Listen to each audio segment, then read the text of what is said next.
श्री गणेशाय नमः। वक्रतुंड महाकाय सूर्यकोटि समप्रभ निर्विघ्नं कुरु मे देवं सर्वकार्येषु सर्वदा। अब हम गणेश जी का नाम लेकर श्री गीता जी प्रारंभ करते हैं। ओम नमो भगवते वासुदेवाय। ओम श्री परमात्मने नमः।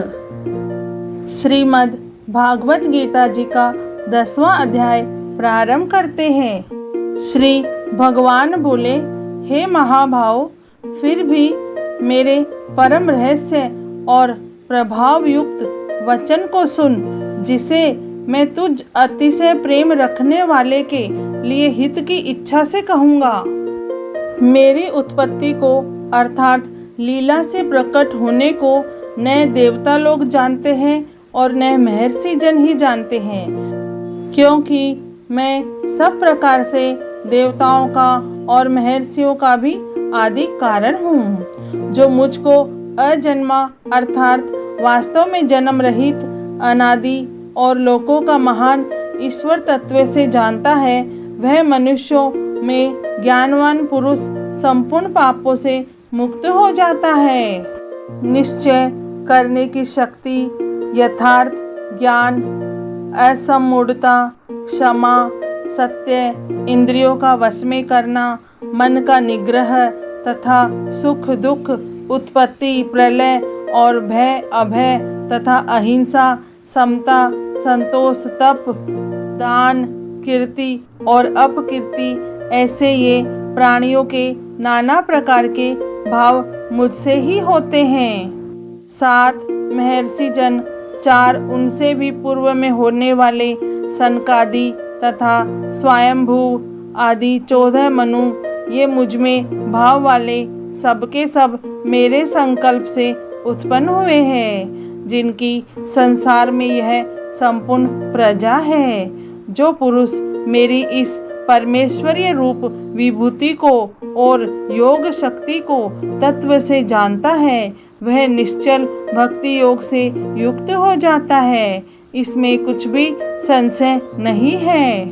मैं वासुदेव ही संपूर्ण जगत की उत्पत्ति का कारण हूँ और मुझसे ही सब जगत चेष्टा करता है। इस प्रकार समझकर श्रद्धा और भक्ति से युक्त बुद्धिमान भक्तजन मुझ परमेश्वर को ही निरंतर भजते हैं। निरंतर मुझ में मन लगाने वाले और मुझ में ही प्राणों को अर्पण करने वाले भक्तजन मेरी भक्ति की चर्चा के द्वारा आपस में मेरे प्रभाव को जनाते हुए तथा गुण और प्रभाव सहित मेरा कथन करते हुए ही निरंतर संतुष्ट होते हैं और मुझ वासुदेव में ही निरंतर रमण करते हैं। उन निरंतर मेरे ध्यान आदि में लगे हुए और प्रेम पूर्वक भजने वाले भक्तों को मैं वह तत्व ज्ञान रूप योग देता हूँ, जिससे वे मुझको ही प्राप्त होते हैं। हे अर्जुन, उनके ऊपर अनुग्रह करने के लिए उनके अंतःकरण में स्थित हुआ मैं स्वयं ही उनके अज्ञान जनित अंधकार को प्रकाश में तत्व ज्ञान रूप दीपक के द्वारा नष्ट कर देता हूँ। अर्जुन बोले, आप परम ब्रह्म, परम धाम और परम पवित्र है, क्योंकि आपको सब ऋषिगण सनातन दिव्य पुरुष एवं वेदों का भी आदिदेव, अजन्मा और सर्वव्यापी कहते हैं। वैसे ही देवर्षि नारद तथा असित और देवल ऋषि तथा महर्षि व्यास भी कहते हैं और आप भी मेरे प्रति कहते हैं। हे केशव, जो कुछ भी मेरे प्रति आप कहते हैं, इस सब को मैं सत्य मानता हूँ। हे भगवान, आपके लीला में स्वरूप को न तो दानव जानते हैं और न ही देवता। हे भूतों को उत्पन्न करने वाले, हे भूतों के ईश्वर, हे देवों के देव, हे जगत के स्वामी, हे पुरुषोत्तम, आप स्वयं ही अपने से अपने को जानते हैं। इसलिए आप ही उन अपनी दिव्य विभूतियों को संपूर्णता से कहने में समर्थ हैं, जिन विभूतियों के द्वारा आप इन सब लोकों को व्याप्त करके स्थित है। हे योगेश्वर, मैं किस प्रकार निरंतर चिंतन करता हुआ आपको जानूं, और हे भगवान, आप किन किन भावों में मेरे द्वारा चिंतन करने योग्य है। हे जनार्दन, अपनी योग शक्ति को और विभूति को फिर भी विस्तार पूर्वक कहिए, क्योंकि आपके अमृतमय वचनों को सुनते हुए मेरी तृप्ति नहीं होती है, अर्थात सुनने की उत्कंठा बनी ही रहती है। श्री भगवान बोले, हे कुरुश्रेष्ठ, अब मैं जो मेरी दिव्य विभूतियां हैं उनको तेरे लिए प्रधानता से कहूँगा, क्योंकि मेरे विस्तार का अंत नहीं है।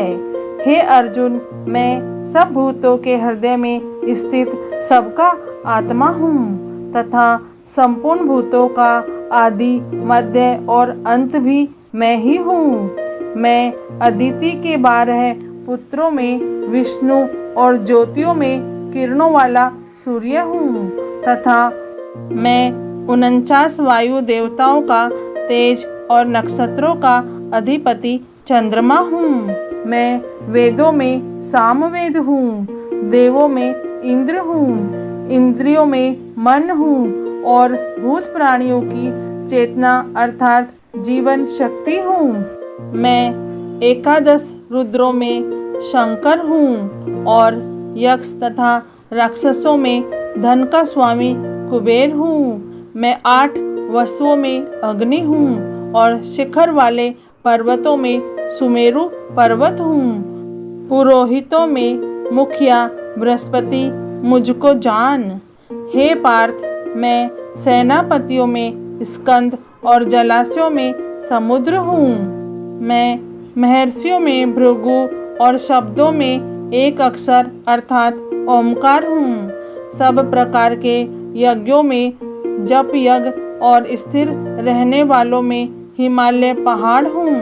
मैं सब वृक्षों में पीपल का वृक्ष, देवर्षियों में नारद मुनि, गंधर्वों में चित्ररथ और सिद्धों में कपिल मुनि हूँ। घोड़ों में अमृत के साथ उत्पन्न होने वाला उच्चैश्रवा नामक घोड़ा, श्रेष्ठ हाथियों में ऐरावत नामक हाथी और मनुष्यों में राजा मुझको जान। मैं शस्त्रों में वज्र और गौओं में कामधेनु हूँ। शास्त्रोक्त रीति से संतान की उत्पत्ति का हेतु कामदेव हूँ और सर्पों में सर्पराज वासुकी हूँ। मैं नागों में शेषनाग और जलचरों का अधिपति वरुण देवता हूँ और पितरों में अयरमा नामक पितर तथा शासन करने वालों में यमराज मैं हूँ। मैं दैत्यों में प्रहलाद और गणना करने वालों का समय हूँ तथा पशुओं में मृगराज सिंह और पक्षियों में मैं गरुड़ हूँ। मैं पवित्र करने वालों में वायु और शस्त्रधारियों में श्री राम हूँ तथा मछलियों में मगर हूँ और नदियों में श्री भगीरथी गंगा जी हूँ। हे अर्जुन, सृष्टियों का आदि और अंत तथा मध्य भी मैं ही हूँ। मैं विद्याओं में अध्यात्म विद्या अर्थात ब्रह्म विद्या और परस्पर विवाद करने वालों का तत्व निर्णय के लिए किया जाने वाला वाद हूँ। मैं अक्षरों में आकार हूँ और समासों में द्वंद्व नामक समास हूँ। अक्षय काल अर्थात काल का भी महाकाल तथा सब और मुख वाला विराट स्वरूप, सबका धारण पोषण करने वाला भी मैं ही हूँ। मैं सबका नाश करने वाला, मृत्यु और उत्पन्न होने वालों का उत्पत्ति हेतु हूँ तथा स्त्रियों में कीर्ति, श्री, वाक, स्मृति, मेधा, धृति और क्षमा हूँ तथा गायन करने योग्य श्रुतियों में मैं बृहस्पति साम और छंदों में गायत्री छंद हूँ तथा महीनों में मार्गशीर्ष और ऋतुओं में वसंत मैं हूँ। मैं छल करने वालों में जुआ और प्रभावशाली पुरुषों का प्रभाव हूँ। मैं जीतने वालों का विजय हूँ, निश्चय करने वालों का निश्चय और सात्विक पुरुषों का सात्विक भाव हूँ। वृष्णि वंशियों में वासुदेव अर्थात मैं स्वयं तेरा सखा, पांडवों में धनंजय अर्थात तू, मुनियों में वेदव्यास और कवियों में शुक्राचार्य कवि भी मैं ही हूँ। मैं दमन करने वालों का दंड अर्थात दमन करने की शक्ति हूँ, जीतने की इच्छा वालों की नीति हूँ, गुप्त रखने योग्य भावों का रक्षक मौन हूँ और ज्ञानवानों का तत्व ज्ञान मैं ही हूँ। और हे अर्जुन, जो सब भूतों की उत्पत्ति का कारण है वह भी मैं ही हूँ, क्योंकि ऐसा चर और अचर कोई भी भूत नहीं है जो मुझसे रहित हो। हे परम तप, मेरी दिव्य विभूतियों का अंत नहीं है। मैंने अपनी विभूतियों का यह विस्तार तो तेरे लिए एक देश से अर्थात संक्षेप से कहा है। जो भी विभूति युक्त अर्थात ऐश्वर्य युक्त, कांति युक्त और शक्ति युक्त वस्तु है उसको तू मेरे तेज के अंश की ही अभिव्यक्ति जान। अथवा हे अर्जुन, इस बहुत जानने से तेरा क्या प्रयोजन है? मैं इस संपूर्ण जगत को अपनी योग शक्ति के एक अंश मात्र से धारण करके स्थित हूँ। इस प्रकार श्रीमद् भागवत गीता का 10वां अध्याय पूर्ण हुआ। ओम नमो भगवते वासुदेवाय। जय श्री कृष्ण, जय श्री राम। ओम नमो भगवते वासुदेवाय। जय श्री कृष्ण, जय श्री राम। ओम नमो भगवते वासुदेवाय। जय श्री कृष्ण, जय श्री राम। ओम नमो भगवते वासुदेवाय। जय श्री कृष्ण, जय श्री राम। ओम नमो भगवते वासुदेवाय। जय श्री कृष्ण, जय श्री राम। ओम नमो भगवते वासुदेवाय। जय श्री कृष्ण, जय श्री राम। ओम नमो भगवते वासुदेवाय। जय श्री कृष्ण, जय श्री राम। ओम नमो भगवते वासुदेवाय। जय श्री कृष्ण, जय श्री राम। ओम नमो भगवते वासुदेवाय। जय श्री कृष्ण, जय श्री राम। ओम नमो भगवते वासुदेवाय। जय श्री कृष्ण, जय श्री राम।